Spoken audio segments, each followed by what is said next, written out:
conversation with 4 candidates for the City of Miami Commission, District 2. District 2 is, according to the Miami Herald, the most important in the city. It includes Coconut Grove, Brickell, Downtown, and Edgewater. It represents over half of the entire city's tax base. Yet, downtown faces many issues that we'd like to have our 4 guests address. Let me start by thanking the 4 candidates who kindly took the time from their busy schedules to address our concerns. And I would also like to thank you all for coming and providing proof that downtown no longer is a ghost town after 5, and that we are a thriving community of 70,000 plus residents. I would also like to thank Melissa Diaz and her staff for helping to put this together. And I would also like to thank Engage Miami for assisting us with the voter registration, which they're downstairs. If any of you need to register, there's a gentleman over there. And please do so. We need voters ASAP. Facilitating tonight's forums are Raul Guerrero, Director of the Downtown Arts and Silent Salon, DAS, and Robert Westphal, Co-founder and Associate Dean of Mercy Hospital College of Nursing. Both Raul and Robert are downtown residents. Thank you for doing this. We appreciate it. And now please join me in welcoming the candidates as I introduce them in alphabetical order. Mr. Javier Gonzalez.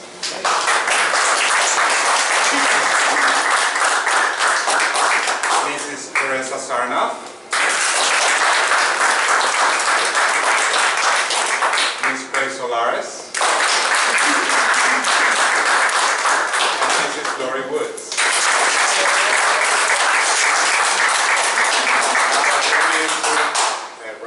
Raul and Robert. Buenas noches, good evening. I'm Raul Guerrero, and I'd like to explain the format.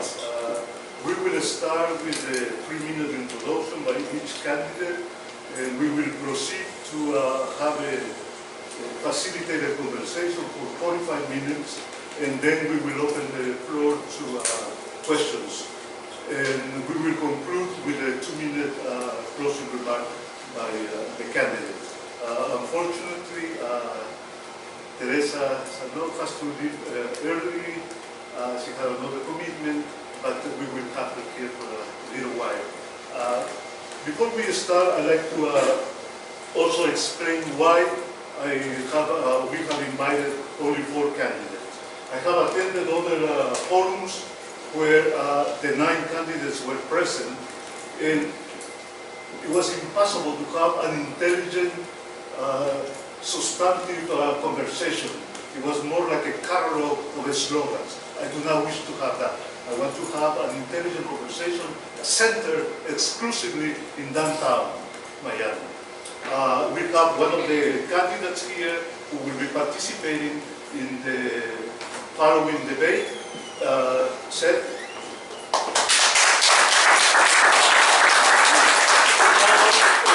A member of the audience, perhaps this will be a good training to have a perspective of the public. It will be good for all of the candidates.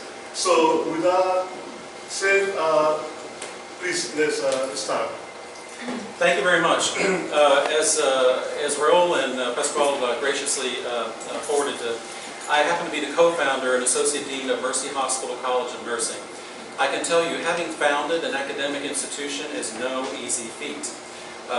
That's why if I come across as somewhat structured, it's because I run a structured Catholic private school of nursing. So I beg your pardon to begin with. So let's get started. What I'd like to do is, first of all, if everybody could just take a quick moment and take a look at your smartphone, cell phone, or any other noise-making device, and please put that on silent or vibrate mode at this point, so we can hear what everybody says. And also, as we start to ask the questions, I ask also that when we do ask those questions, we afford silence in such a way that we allow the participants, the candidates rather, to offer what it is that they're answering and make their commentary so that we benefit all of us in terms of what they have to say. Candidates, I would remind you that basically during your introduction, you do have 3 minutes, and I believe we have an official timer, which is the president of the association.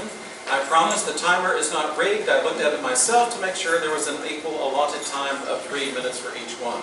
As Dean, you have my promise on that.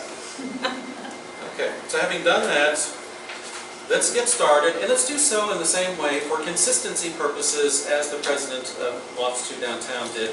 Alphabetically, please introduce yourself and also give us a brief idea about how you see change happening in the city of Miami for District 2.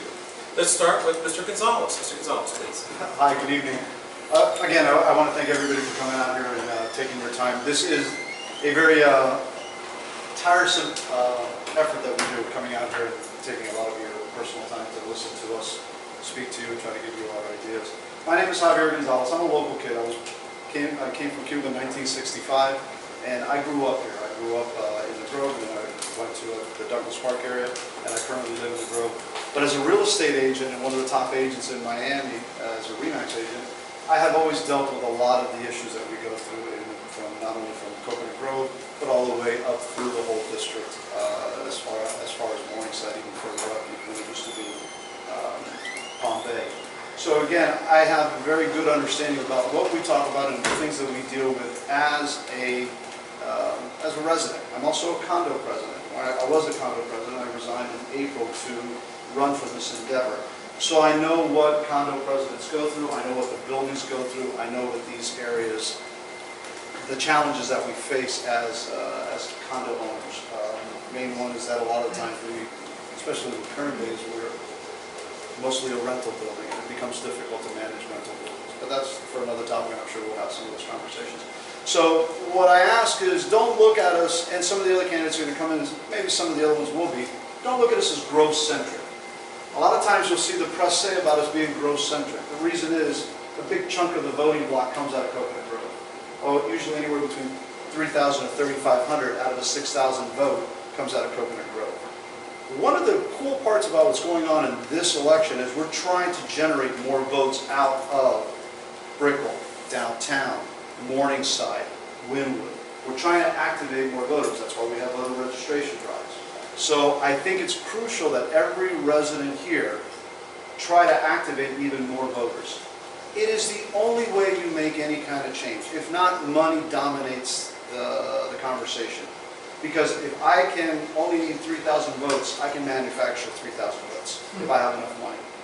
But that's not the voice of the community. That's not the voice of the people. So I ask, give me a chance. Don't look at me as a Grove River. Look at me as somebody who's been here way before this building was built, way before downtown was downtown, when it was a desolate place, way before a lot of things happened in this town. I come from a historic perspective, and I will try to give you a little bit of historic perspective as I make my presentation to it. So again, my name is Javier Gonzalez. I'm a local kid. I grew up here, I grew up public, and please ask questions, get involved. The critical issue here is to get involved. I thank you. Thank you, Mr. Gonzalez. Keeping in line with the alphabet, may I now present Mrs. Sarma. Thank you. My name's Teresa, and I come from a family of 10 girls, and that makes me a consensus builder. You have to discuss things and bring everybody together. My family business was road construction in Western New York, so I know what goes into infrastructure. I've been a paralegal and legal administrator for over 20 years. I can read legal documents and make informed decisions. I have also been a factory manager for a cigarette racing team, the boat manufacturer in Opalaka. They make the finest boats in the world and the fastest. I got to manage over 100 employees, so I know what it takes to manage people. I am also president of End Homelessness Now, which worked with Millis House to bring the homeless into a MAP program, which is an overnight program. Homelessness is a big issue downtown, and we need to continue to concentrate on that. We also need to work on homeless kids. That's an issue as well. There's a lot of homeless kids. So that needs to be done. I'm also working with No Stray Bullets with the Rakaya Isaac Foundation. That's to teach kids about the dangers of gun violence. Celebratory gunfire. Rakaya Isaac was, if for those of you who don't know, was a 5-year-old that was leading the Martin Luther King parade and was shot and killed by a stray bullet. So gun violence is an issue in the city. I also work with animal rescue organizations. Animals are a big part of my life. I love dogs. They're my favorite. I have one dog. She's 15 years old. So I want to be commissioner because I listen, I'm proactive, I'm a bridge builder, and I love this city. I've been here for over 35 years. So I hope to have your support. Thank you.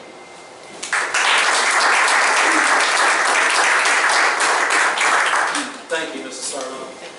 Mrs. Solares. Thank you so much. Thank you for coming tonight. My name is Grace Solares. We came to this country from Cuba in 1960 with my parents and my siblings. Got married, had 2 children. Now I have 4 grandchildren. Went to the University of Miami. I have a major in history and a minor in English. Graduated magna cum laude Phi Beta Kappa. That only means that I know how to read, that's all. Nothing else. Throughout my life, I've been involved in the community. In the last 20 years, I've been involved very directly in the community as a civil actor, as a civic activist. I am the president of the Roads Association. I was one of the co-founders and vice president right now of Miami Neighborhoods United, which is an umbrella organization representing 19 homeowners associations throughout the city of Miami. And I am the president of the Urban Environment League. Throughout all those years representing so many organizations and so many people, I know what it means to get consensus. One of the things that we've actually experienced, we and all the people that I represent in all those associations, is that every time we've gone to City Hall, we really have not been heard. Really, we haven't. It seems always that the special interest is above everything we have to say, that we're asking for, or maybe opposing. The experiences that we have lived, particularly me, with all the representation of all these organizations, what has led me to run for this position. I am also a paralegal, not of 20 years, of 48. And I do know how to read a code. I do know how to read the charter. I have drafted legislation for some of the sitting commissioners right now. So it is important that we all, like Javi said a little while ago, that we all get involved, that you do get involved, not that you are the downtown residents.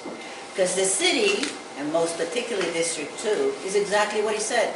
It's not just Coconut Grove, it is downtown, is Brickell, is Edgewater, is all the way up to Morningside, which is the beginning of the Upper East Side.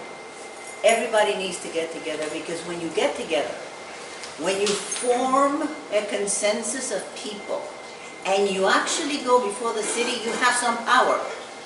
Not all the time, but some. And that's the reason why I'm running, because I want your voice to be heard. Thank you. Thank you.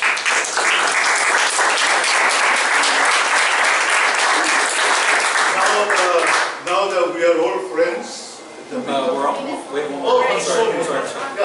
Thank you, Mr. Solares, indeed. I appreciate that. Thank you. Ms. Woods. Thank you. Thank you all for coming out. Thank you for the people that I recognize in the audience. I am a downtown resident and a downtown business owner. I've been here for 5 years with my family. I've lived other places throughout the United States. My husband's English, so we've traveled quite a bit, and I've experienced other cities and seen ways that they work well and ways that they don't work well. The reason that I'm actually here before you is I can't believe the state of the urban core of our city. When I look at our streets, when I see the issues that we have with not just homelessness, but with public safety, and I see the building and the development, there is so much revenue coming in, and I don't see it being spent in the right way. I think there is so much more that can be done. I don't believe that it's to do with raising more money to fix this or that or the other. I think it's truly thinking about things in a fresh way. I don't think the way that it currently works is working for all of us. That's why I'm here. I've been serving for the last 4.5 years on the Downtown Miami Partnership. We work with residences, businesses large and small. We have monthly quality of life meetings. In those meetings, we bring in the stakeholders of our community, which includes the police, the homeless coalition, residents, educators, the green shirts that actually do a lot of outreach. So much of what's going on here is a lack of communication as to the positives that are happening. Miami is not an absolute mess by any means. It actually has great ideas and amazing people in it. There's a lot of disconnect. I think that we need to change the leadership. I think that what's currently happening now, it doesn't trickle down into the city. We're at the core. We are the heart of Miami. Every downtown in major cities, even Detroit, is overflowing with progress. This is so unprogressive. For the last 5 years, I've seen little bits and pieces. I've seen false starts. I've fought to get trees replaced on Northeast 3rd Avenue because they let them stand there dead for 3 years. The fact that I had to know 15 different people, contact them, ask for favors to get it done, and then we had to have a meeting with the mayor of the city of Miami regarding getting sidewalk cafes reconfigured because they were all taken away. And then they came out and they put the trees in.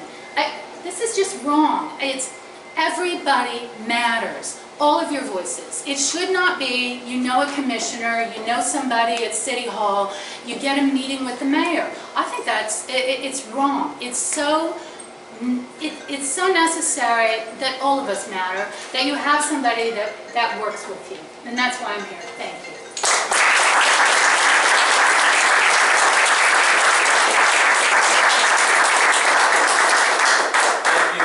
I very appreciate that, and thank you all candidates for your introduction. It is very much appreciated. Your time, your energy, I know that this is not easy for any of you. It's not. And we greatly appreciate your being here with us this evening. So now that we are all friends, that we know each other, we can start a conversation. I am a downtown resident, and I confront on a daily basis the problem of homelessness. We cannot turn a blind eye to the predicament of people who, for whatever reason, are forced to the streets. But us, as residents, do have rights. And one of the most important rights that we have is to protect our health and to protect the health of our families. When we have an increasing number of homeless, urinating, defecating in the streets where we live, we are allowing the contamination of the environment. We are allowing the contamination of the air that we breathe. And this not only is an affront aesthetically, but this is a serious public health threat. I would like to know from each of you, how do you plan to eradicate this problem? And let's start, I don't believe in alphabetical orders, I'm sorry, so let's start with Lauren. I'm sorry, let's remind the candidates that you have 2 minutes to respond. 2 minutes? No worries. Thank you, Raul. I agree with you 100%. I had a meeting a few months ago with the Downtown Development Authority, which a lot of your taxes go in, and that is almost like our business improvement district. It's where you're paying money in order to improve things. I met with them because there's been issues, and I think you've possibly read in the newspaper, some people have been very vocal about the homeless using the streets as the bathroom. We had the poop map, which was lovely and embarrassing for all of us from a business standpoint. However, it raised a big point. What can we do to make this better? I spoke with the DDA, I spoke with the mayor of the city of Miami, and I put a proposal together from Portland, Oregon, Portland Luz. I think Meg that's doing the underline is also, Meg Daly, thank you. I'm meeting so many people I forget names. So I have a proposal out there. I think we need flushable toilets at every single Metro Mover station. I think they need to be at street level, and the DDA has offered to put their ambassadors to police in a sense or clean them. These are loos that are set up to flush. They're done in a prison standard, so it's stainless steel. There's grates on the bottom, grates on the top, so if people are going in and trying to do other activities in there, you can at least hear and see them, which allows for us to act. It would create an environment not just for homeless, but for all of us. There are tourists, there are children. It is ridiculous to think that small businesses can allow toilets for everyone. The park and the library that are currently 4 toilets for everyone, they close at 6 p.m. If you go to Museum Park, where do you go? Putting them under each Metro Mover, you can easily walk. I have a friend that's physically challenged in a wheelchair, and we're able to walk. We walk together sometimes, and he can move to station. I think we have to think of that. This proposal went to the county. I asked the county, the DDA, and the Homeless Trust to combine. Let's work collectively and get it done. Okay. Thank you. The same question. Teresa, please. What is your take on this issue? Well, as you know, there's about 360 homeless people downtown on the street, so without bathrooms, that's a huge problem, which is why the poop map that Lori was referring to. And the city is going to fund mobile bathrooms, but that's not enough. I saw those Portland loos, which will be effective because they are pretty well visible. Nobody can stay in there for a long period of time. It's meant to be quick in and quick out, and so that's a very viable solution. The Homeless Trust is just starting with the new program tomorrow, where they're going out on the street and they're going to be taking the number of how many people are out there and trying to place them in homes. They've got 91 spaces for housing. They've got 75 that they are funding for overnight for emergency. The city's funding 75. So they have an active program that's starting tomorrow, so that'll be interesting to see how that works. But there's more that we need to do. That's why the MAP program was started, because there are so many different levels of homelessness. There's the people that just missed a payment and were kicked out of their homes. They need permanent housing. Then there's the person on the street that has substance abuse problems. That's a different issue. They need treatment and programs to go into. And then there's the really chronic homeless that don't want to come in, but they would like a safe night off the street. And that's what the MAP program was for, to allow them to come off the street and receive food, shelter, showers, medicine. Thank you. I'd like to continue with Grace. Sure, Now, absolutely. Both Lori and Teresa have expressed plans, but I didn't hear a specific plan to eradicate in the short term or medium term the problem that we're facing now. Right. I think you want a silver bullet, and I don't think there is one. Not a simple bullet, but perhaps a more comprehensive. Please let us talk. Let me go back and tell you. This is my view of the whole issue. We have the homeless trust, which is by the county. And we had ideas by the DDA, such as the MAP program that they did. We had, unfortunately, two individuals who were not meeting eye to eye. Mr. Book without an S, from the trust, and Commissioner Sarna from the DDA. That, in and of itself, caused a tremendous delay in doing something. The city began doing the MAT program with Camillus. The trust that Teresa founded ran out of money, and the city didn't have the money. Then Books was saying, I'm not giving a dime for the MAT program, and everything became standstill.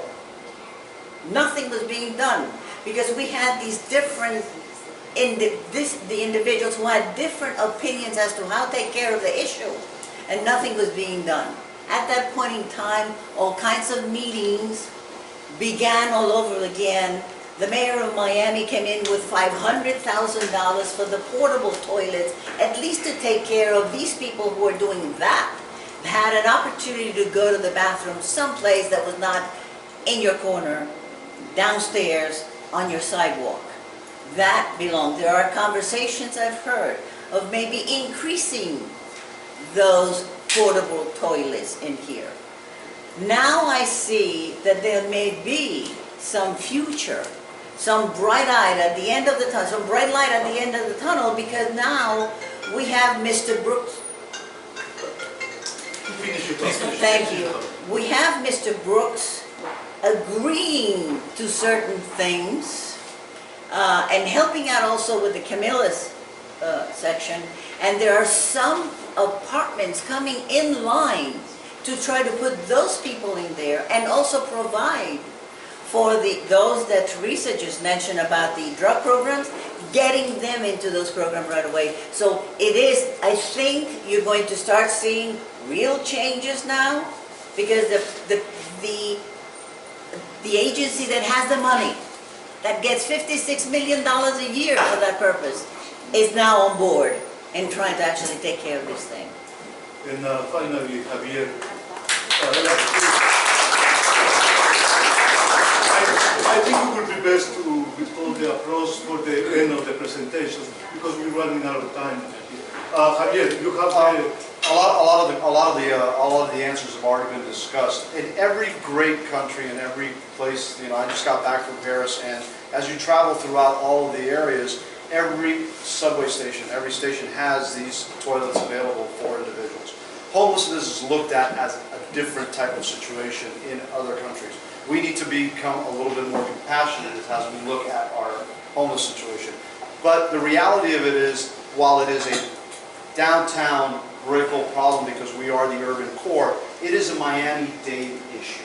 And I think what we need to do is look at it from a commissioner standpoint, as a city commissioner, and say we have to find temporary solutions. We have to find it. But the reality of it is, this is a county issue. County sits on $57.5 million. They are the ones that are responsible for the housing, for the treatment. This MAP program is a real, just kind of a quick fix. It's a quick fix for Brickell. It's a quick fix for downtown.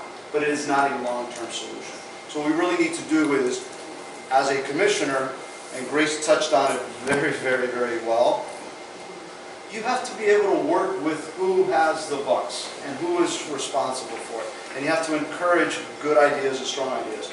If it's Ron's idea, Book's idea, if it is a commissioner or a county commissioner, work with those people.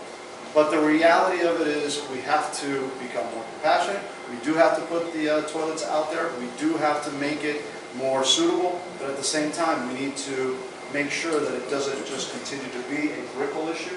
This is a Miami-Dade issue. So if you live in Sweetwater, this is your issue. If you live in Kendall, this is your issue. Because they come down here for the urban core. That's a reality of being an urban city. They're going to come here. It's easier to move through. It's easier to travel. It's easier to do everything. So what we have to do is encourage these folks to have another opportunity to go somewhere else. Thank you.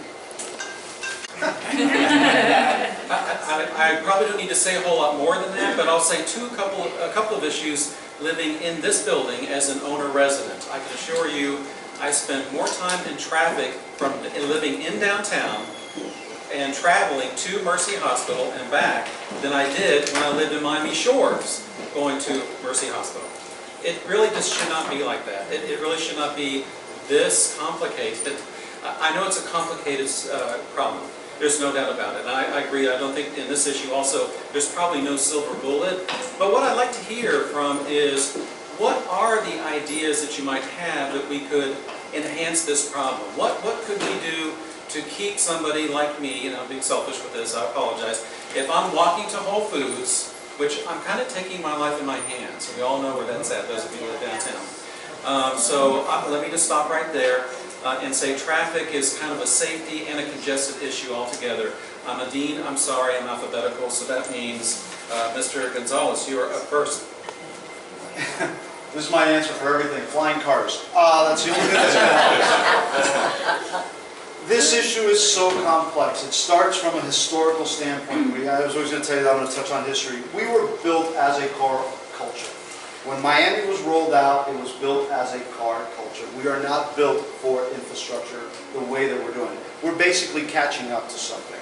So there are a lot of plans. There's been plans for Metro Rail out since the 1984, 84, that we have been working on these rails. They cost a ton of money. That little the little orange line for the big rail cost $517 million or over $500 million to be able to build.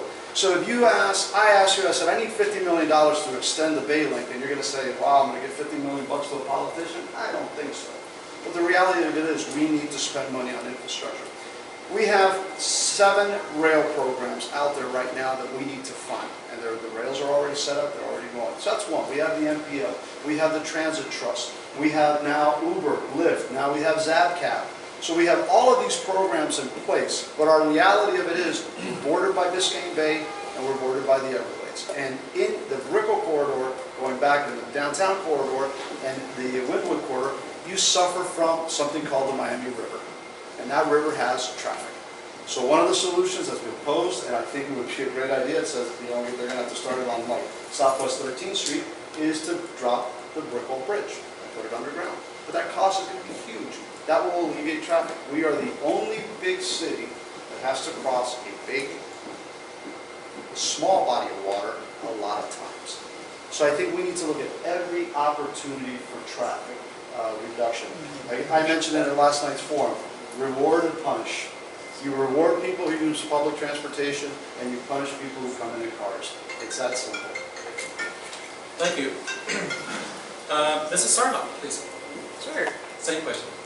Key is to get people out of their cars. We need to make this truly a live, work, play, as well as eat, learn environment.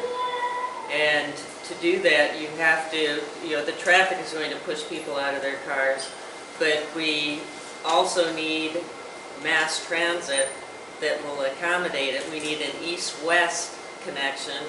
We also need, on a local level, there's so many ideas out there. I went to a traffic summit in Denver just to see what they were doing because they're supposed to be a role model for mass transit in the city. And I was speaking to a gentleman out there, and he was working with Dade County with the traffic lights. And I told him that we need interactive traffic lights that will go on the usage of the roads. If you're on US 1, you're always stuck on 27th, 22nd, and 17th Avenue. It's just bottleneck. If we could clear our arteries by having those lights that change, it would be a huge thing. I just heard yesterday that the county has passed a budget line item for doing that. They are going to upgrade. We have the base package on our lights, but still have to be manually changed. They've just agreed to upgrade it to allow that. But we can also have trolleys. The trolley program has been successful, going from Brickell to Coconut Grove, and if you can make it seamless to the Gables, downtown, Wynwood, Midtown, that's another option.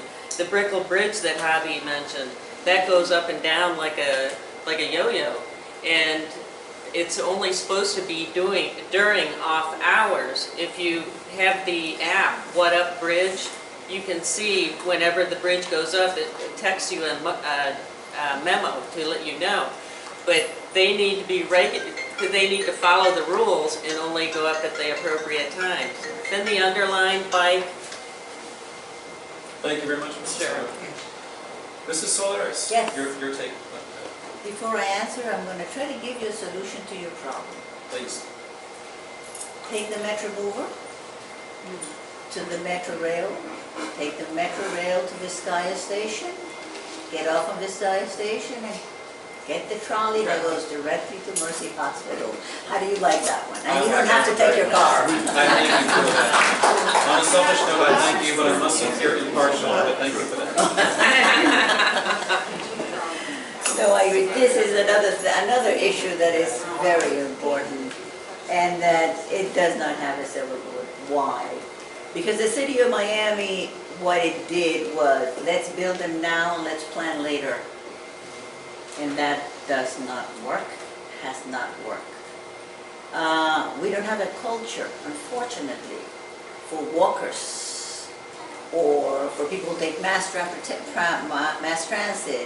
or for bicyclists. Some of us do the bicycle, not me, but some of us here might do that.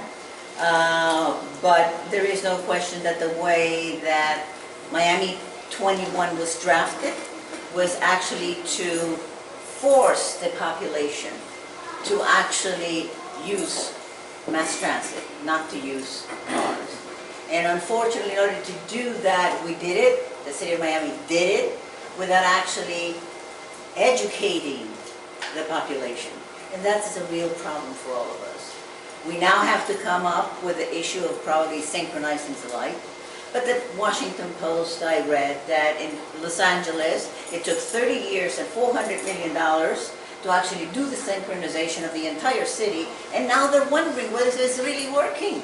It worked at the beginning, but when it started working, guess what happened? The people who were taking mass transit, they said, oh, they're going now faster. So they're jumping in their cars and creating more cars on the street. The Pavlovian result, they called it. Okay? I understand. Thank you very much, Thank you. Mrs. Solares. I thank you for your personal remedy for my problem, too. Thank you again. It's going to take a while. Ms. Wood, please. Thank you. I'd like us all to consider communication and ease of communication. If we have a way of speaking our thoughts, getting in touch with our city, our county, our state, and even our federal officials, if we can ease that communication, we can all band together and we can get anything done. What happens now is we have so many different roadblocks. When it comes to transportation, we need to throw everything at it. We have to have a lot of alternatives. We currently are looking at different things. We're looking at water taxis. I know that the city commissioners, a few of them met to look at that alternative, which is one way you can get to Mercy, I think. It's, you know, and it's also probably pretty and fun. You can do that kind of Miami Vice kind of feel. But we have so many things, but all of us are so disconnected to the public servants. And I think that one of the first things we need to do is open up the lines of communication. If you're able to reach out, send a quick email, and that information can then be bound with others like you, we can put that forward, because that really speaks loudly. When people are up for election, they care about your vote. We have federal grant money for transportation. We have state money. We have a governor that we can get money from. There's ways to get money. We can work public-private. We can do so much, but we cannot do it in an archaic city of Miami where everything is done from 1958 to 1965. The commission meetings that I go to are incredibly difficult to stay awake in. I think we have to engage our community. You matter and your time matters, and you shouldn't be tasked with spending 5 or 6 hours waiting to speak for 2 minutes. There is so much that can be done, and we need to welcome 2015 and look for real ideas and let our community matter. And all of you, when I look around this room, there are extremely intelligent people that have solutions. Thank you very much.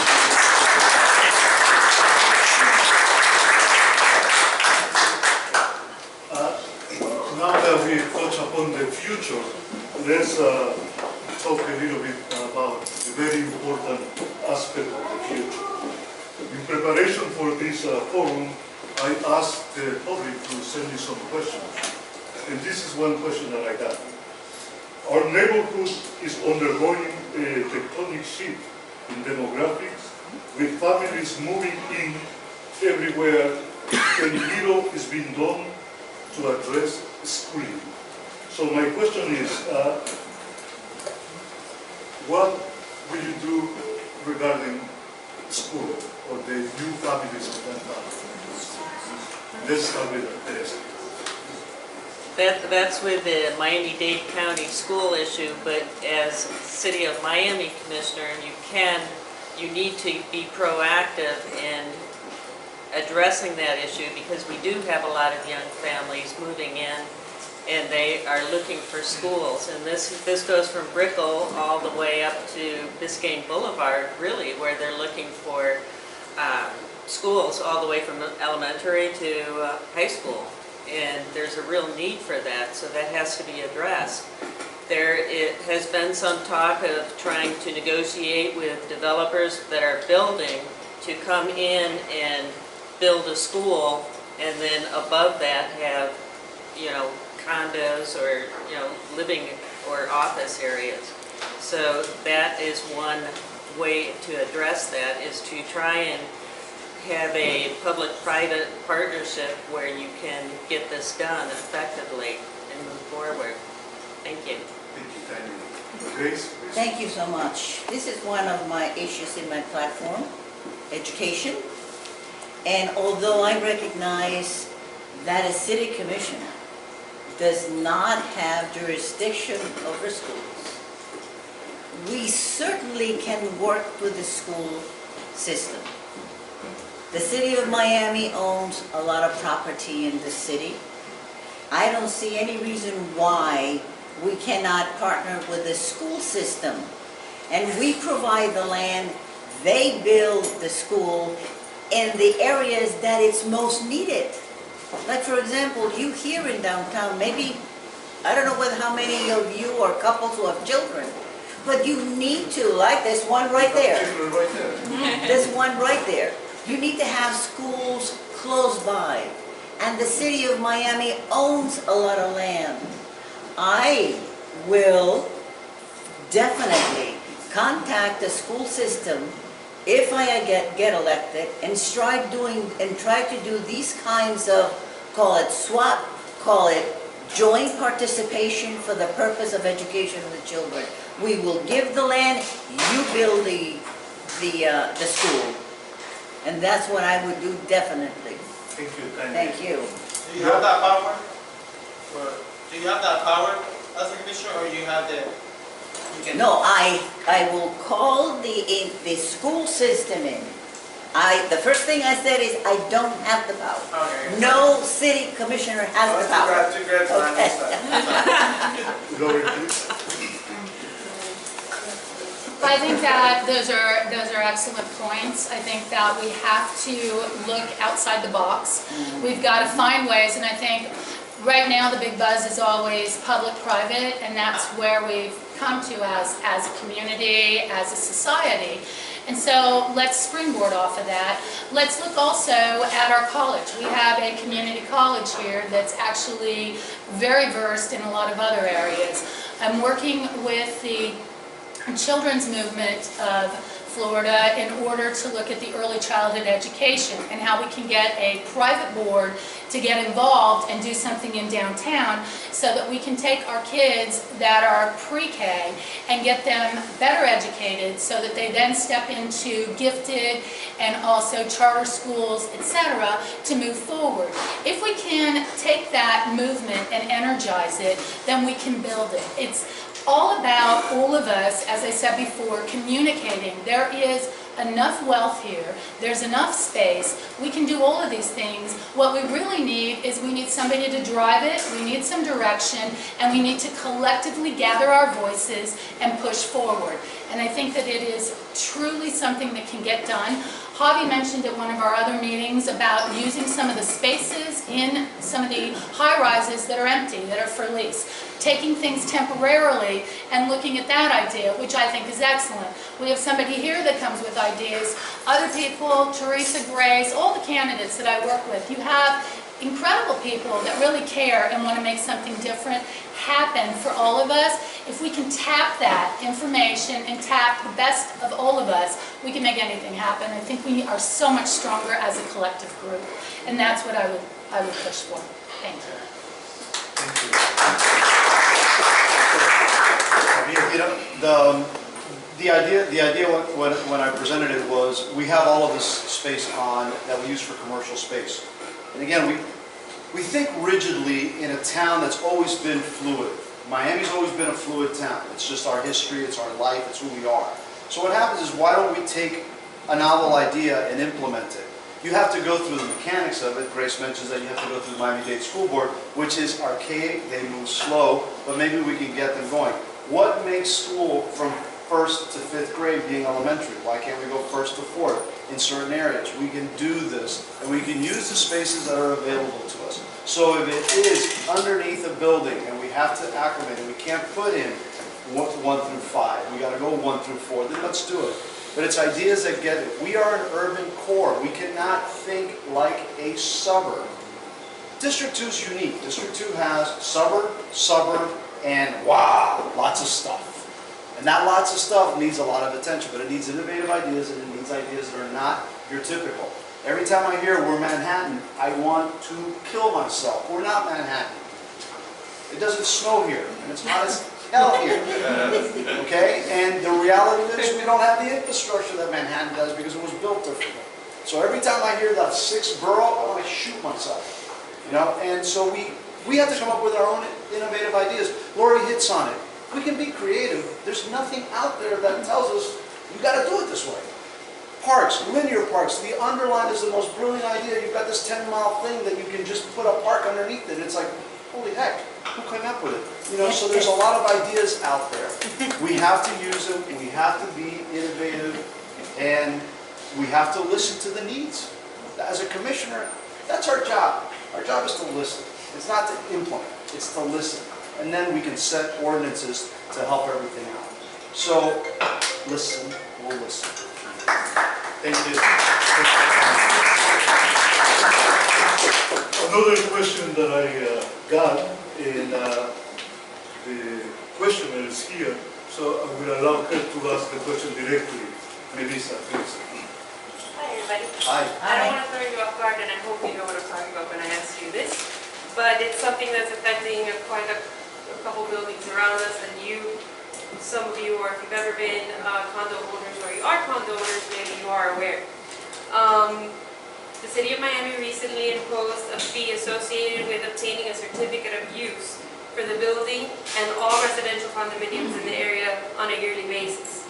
They did not give these associations fair advance notice, as they should have, considering that the application process for this building in specific of 496 units was $11,000, and the certifications and inspections we have to complete by certified professionals are costing us upwards than $20,000 in addition to the application fee. Our association, for example, did not fund these expenses for 2015, as we were not aware of these requirements, as this has not been requested since the certificate of use was issued in this building in 2008. How would you address this issue with the city, as this is creating significant expenses to downtown buildings with no warning or consideration for time extensions to be able to comply with this requirement?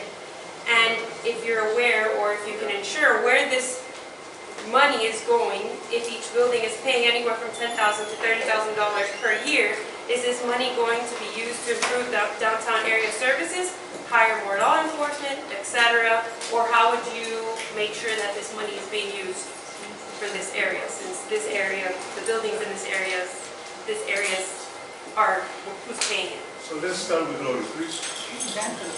Can you tell me the letter, the statement that you received? It was directly from, was it from? The City of Miami. City of Miami, was it zoning, planning, permitting? Zoning and planning? Zoning and planning? It wasn't fire, because there's a whole bunch of fire stuff going around too. The fire department is enforcing it. The building department issued it, but the fire department is enforcing it. This is a really, really messed up area. From my understanding of the people that I've spoken with within downtown, it's the fire the chief of the fire department, it's its own entity. So this is something that's being enforced from a different way, and this will take a lot of back and forth and negotiations. And I cannot personally right now give you a wonderful answer. I can look into this more based on the other issues that have come up in other owners of buildings that I know in the downtown area and what they're being hit with. And there are a lot of changes and things that are happening, and the fire department is going out and enforcing it. And the building that I have my business in, we've had different people coming in to fix and repair and change things in order to have the proper certificate of use based on the fire department. So my apologies, I don't have a great answer for you. However, I will look into it, and then I'll follow up with Raul and give him the details of what I can find. But I think based on my experience within the city, if we get enough people together and we communicate well collectively, we can probably approach this and take care of it, and at least if nothing else, get some more time. Thank you. Teresa, please. You can bet that all of us up here are going to check into it because this is new, and all of us are on a budget. All of us, you know, whether it's personal, business, whatever, you're on a budget. So you can't have a monkey wrench thrown in at the last minute and it be expected to pay right away. And so you need to have it worked out. There should have been proper notice given, and we will look into that as to why that happened and where, the I mean, enforcement if and we're where it paying, goes to, right, where where is that it money going? can go to legally. So you would think that it would stay in the area. So we will look into that. There's been a lot of condo law changes in the last probably 10 years. As a condo president in an older building, what we went through a lot was the 4-year certifications, and they actually started to change them every 2 to 5 years, so they actually changed this around a bit. So from a certificate of use, that's what comes with building so quick, so fast. If you're going back to 2008, right, 2008. So you're looking at a time when 2008 probably, because of the market crash, because of a lot of changes, this is a delayed action. I can guarantee you that the money's not staying in these buildings or anything like that, it's going into the coffers of the city. So again, Teresa mentions it, Lori mentions it, this is something that has to be addressed and has to be worked on throughout all the buildings. Certificate of occupancy and certificate of use are two little things, so that's the key. We have to look at it and figure out why. Is it something that came down the state that was misinterpreted? Is it something that is out there that is being misinterpreted? That happens in the city a lot. They look at something and they make a decision based on their thoughts or their legal. And sometimes you look at it and say, hey, you know what, that's not what it was intended to do. So I think, again, all of the candidates, I'll look at it tomorrow. I'll look at it tomorrow, I'll get together with Lori, and we can. The phones are going to be burning. I can actually look at it right now. If you give me like 15 minutes after the meeting, I'll call a couple people and we can figure it out. But a lot of times it's misinterpretation of things that come down the pipe. And the state has been changing a lot of condo requirements in the last, right after the market crash. A lot of things changed. It became more difficult. It just became a lot more stringent as to some of the laws that were out there. So bear with us, but I'm sure all the candidates will take a look at it. But it's not staying with you. Grace, please. Yeah, it's going to be, I'm going to say, actually the same thing as everybody has said. Except for the fact that throughout these 20 years that I've been an activist, many times I've fought the lack of notice because things have happened and we the citizens have not received notice. However, I don't know whether it's the imposition of a fee by a certain department of the city requires notice or not sure. However, I can assure you that as soon as I get to my house, I'm going to shoot an email to the city attorney of the city of Miami and ask her whether or not this lack of notice pursuant to this fee is right or is wrong. Because it has happened here and we heard it today. So that I can tell you I will do as soon as I get to my home. Thank you. Thank you. Thank you very much. The question that I have is somewhat related to a complicated problem, and that has to do with security. I did a random sampling of a hospital that's located in Coconut Grove that shall remain nameless for purposes of and whatnot. Hospital Coconut Grove, I got No one ever knows. However, having said that, I can tell you that on a random sampling of those individuals that happen to also own, live in downtown Brickell and just north of downtown, 3 things came out of their mouth every single time: homeless, security, and parking. So what I'd like to ask is, what Pasquale mentioned earlier, District 2 has an enormous contribution to the bottom line of the city of Miami. Upwards of 60%, I believe, roughly. Maybe higher, perhaps. So I'm not necessarily asking that we need to get that 60 or 70% back, per se. What I'm saying is, what can we do to increase officers on the ground? I know that's a complicated issue, and it might be from a complicated governmental organization. I know the city and the county are both involved with that. I do see ambassadors, I do appreciate that very much, but every single day that I come home from that hospital in Coconut Grove and go to that garage, every single day, today I counted no less than 11 homeless individuals. Now, I'm a nurse, I work for a hospital. I have the biggest bleeding heart on the planet. However, where I live, I really don't need to be accosted. Homeless and needy is one thing. Homeless and accosting is a whole different thing. I understand the Pottinger Law. I get the fact that there's limitations on what you can do in terms of arrest. But it affects right on this corner, Northeast 2nd Avenue and Northeast 2nd Street, and everybody knows that that is a hot spot, big time. Every time I walk to this building, every time I leave this building, I am accosted for money or something else. So let me be quiet and allow you to respond. And again, as you know, as a dean, I'm very structured, so Mr. Gonzalez, would you please answer? Javier, just one moment. Okay. I'm going to deal first with the police issue, and again, we've touched on the homeless issue a little bit more. But the policing issue, I've spoken with a lot of the cops, and everybody says, let's increment police. They don't want to increment police. The police force that we have, we're going to lose about 200, 250 police officers in the next year and a half for many reasons, not only retirement, but also financial reasons.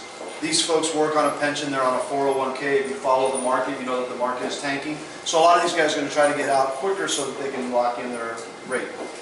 But when I talk to police officers, they tell me the same thing. And anybody that's been in business, and I'm a business guy, I don't even know if I mentioned that, but you know that 80% of your stock comes from 20% of your inventory. 80% of your sales comes from 20% of your inventory.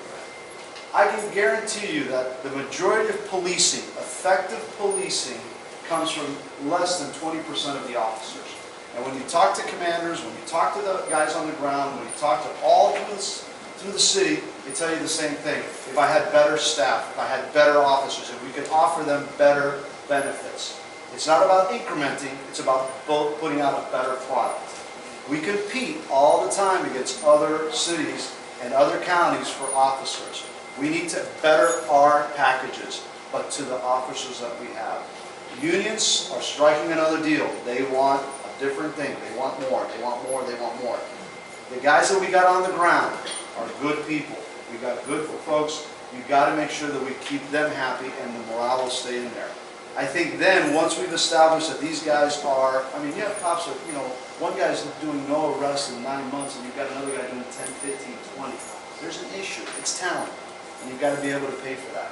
So I think, let's not look at adding, but let's look at that. Homeless, we'll deal with it. Sorry.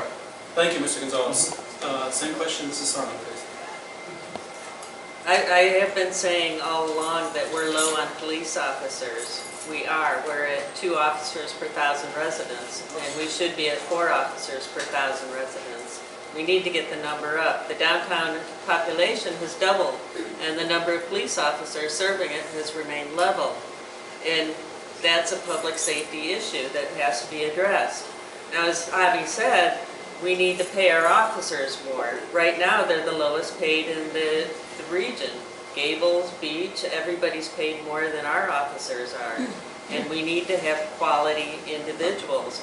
We need to, they've been recruiting Maybe they need to look at another recruiting pool. I don't know where they're looking, but you may want to tie in with the local colleges, with Berry, FIU, Miami-Dade, and try and work with them in recruiting talent into the police force, because we need it.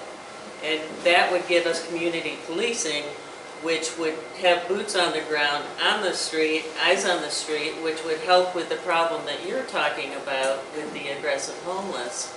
And you need to have built the numbers. That's the bottom line.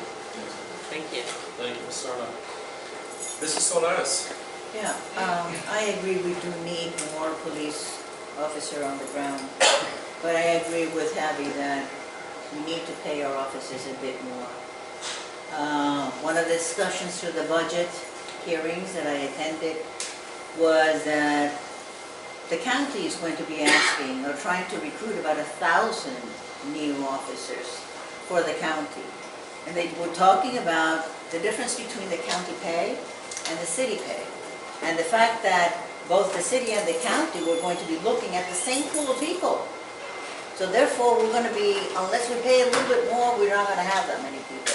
In your particular case though, however, I think, because the costing is a different story than Pottinger. Costing it's a different story. So I think you should contact the police chief and tell him the situation here on this parking lot, and to at least have an officer assigned here between the hours or whatever it is that you come to the parking lot, I don't know, between 7 and 10, whatever, when you feel that all these people are being accosted, so there is a police officer there stopping the accosting that you're talking about. Okay? Thank you very much. I appreciate that. Ms. Woods? Thank you. I think we all agree that we need more police officers. I believe the city of Miami agrees. They've put more money in the budget. They've actually looked at increasing money for the officers. What our real issue is, how long will it take?